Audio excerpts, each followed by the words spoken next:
Have you been stressed, anxious, or worried? Have you felt pangs of loneliness in recent times? Are you longing for greater connection with others in the world around you? In a phrase, are you looking for happiness? You are not alone. Millions of others are seeking this feeling of spiritual, mental, and physical wellness too. This podcast explores the underlying causes of unhappiness and shares with us the secrets of rewriting the frequent thoughts and redirecting the common behaviors that keep us in that state. Join forensic psychologist and best-selling author Dr. Neehall and her guests as they dive deep in the realm of psychological wellness and explore ways of finding happiness on demand. Hi everyone, it's Dr. Joan Neehall on Happiness on Demand. Have you ever thought of strengthening your happiness muscle? And how do we do this? In psychology, we call it reward sensitivity, right? How often do we know what we should do to be happy, and yet we duck those opportunities?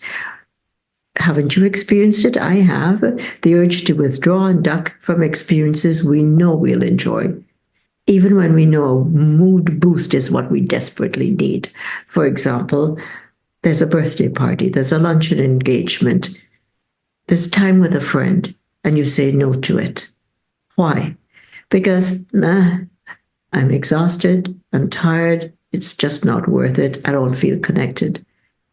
And then more likely than not, we feel worse as a result of this.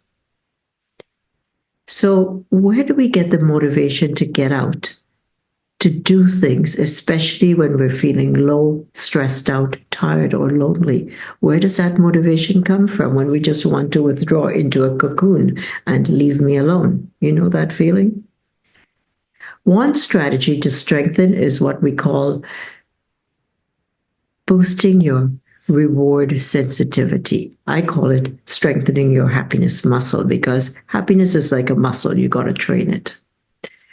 So our drive to seek out happiness is a muscle, if you don't mind me saying that. And so is our ability to relish experiences, to really savor them. And almost any one of us can learn to amp up our reward sensitivity by training ourselves to notice and savor positive emotions. That's even true, by the way, for people suffering from depression and anxiety and people who struggle to experience pleasure. We call it in psychology anhedonia, an absence of feelings. Of course, all of us have trouble pursuing pleasure sometimes, don't we? And it's part of my job as a psychologist to teach people how to manage their emotions. It's important to honor negative emotions, like the sources of pain. That's what I talk about with my patients. But it's also important to recognize moments of joy, brightness, lightness that improve our well-being. And how often we forget those moments. Look, research-backed strategies tell us that this is possible. So it's not just myself saying this as a clinician, but we've found research, and I've actually found it with my patients as well. There's a correlation between reward sensitivity, or boosting your happiness quotient like a muscle, training it, and mental health. When it comes to mental health, we all tend to ease patients' negative symptoms. Doctors do it, psychologists do it. We want to take away the bad, don't we?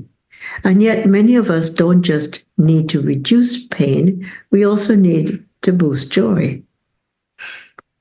In fact, positive emotions can and should have a higher priority for patients than just containing negative or depressive symptoms. We need to focus on the positive emotions as well.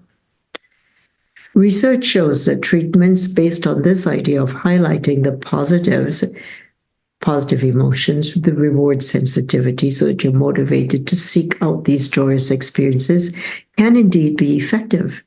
There was a 2023 study co-led by Dr. Murat in which he found this, by the way. He did it for 15 weeks. It was done with patients suffering from anxiety, and guess what he found? That the ones who focused on reward sensitivity did better than the other group in which they just focused on containing and solving and resolving depressive symptoms. Shorter interventions have proven this as well, by the way. Lafreniere found this out with his students. So, if you can savor positive moments and look forward to positive events, it will elevate your mood. It'll do it for me, it'll do it for you. Try it out, okay? So how do we boost this? It's easy for me to say it, but I always come back to the how, because this is what we need to know. How do we do it? And here is something that does work. Start your day by picking one activity that you're going to do, a small activity that's going to boost your mood, make you feel better about yourself. One of my patients took a walk, and she felt so much better from just spending 10 minutes out there in nature. And I say, whatever it is, commit to doing this activity, whatever it is, choose one every day, pick something different, make it time efficient, maybe 10, 15 minutes of your life, and savor the experience. Close your eyes, relive the experience with your 5 sensory modalities. How did it sound? How did it feel? How did my body feel? Can I taste it? Relive it. We call that savoring. And when you relive it, how about sharing it on Facebook or Instagram with a friend? That could be a positive experience as well, by the way. One to add to your arsenal could be quite literally deciding to have a FaceTime experience with a friend. So by doing this, we increase the reward sensitivity. We're motivated to repeat it, aren't we?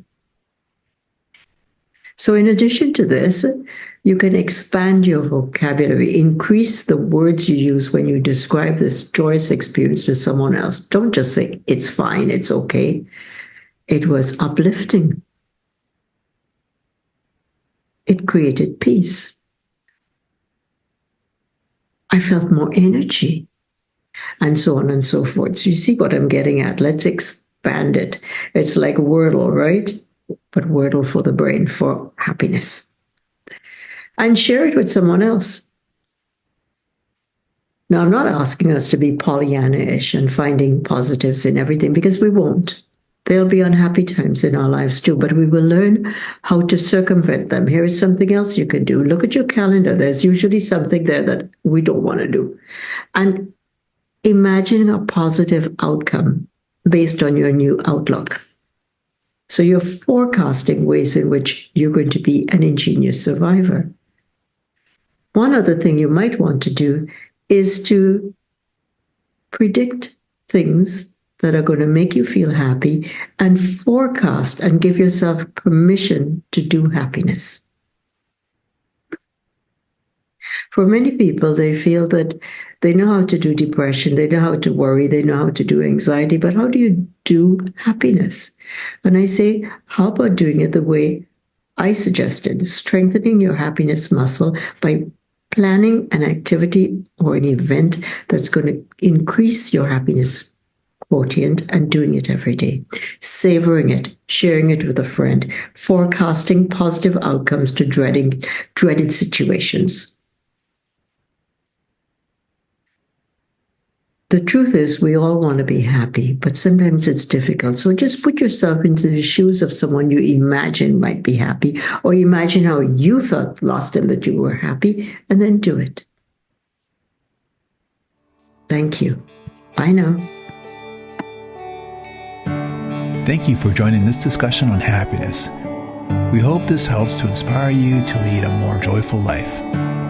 To dive deeper into the subject of happiness, be sure to check out Dr. Neehall's book, Happy is the New Healthy, available as an ebook or hardcover. For additional resources, visit our website at drneehall.com. Until next time, stay happy.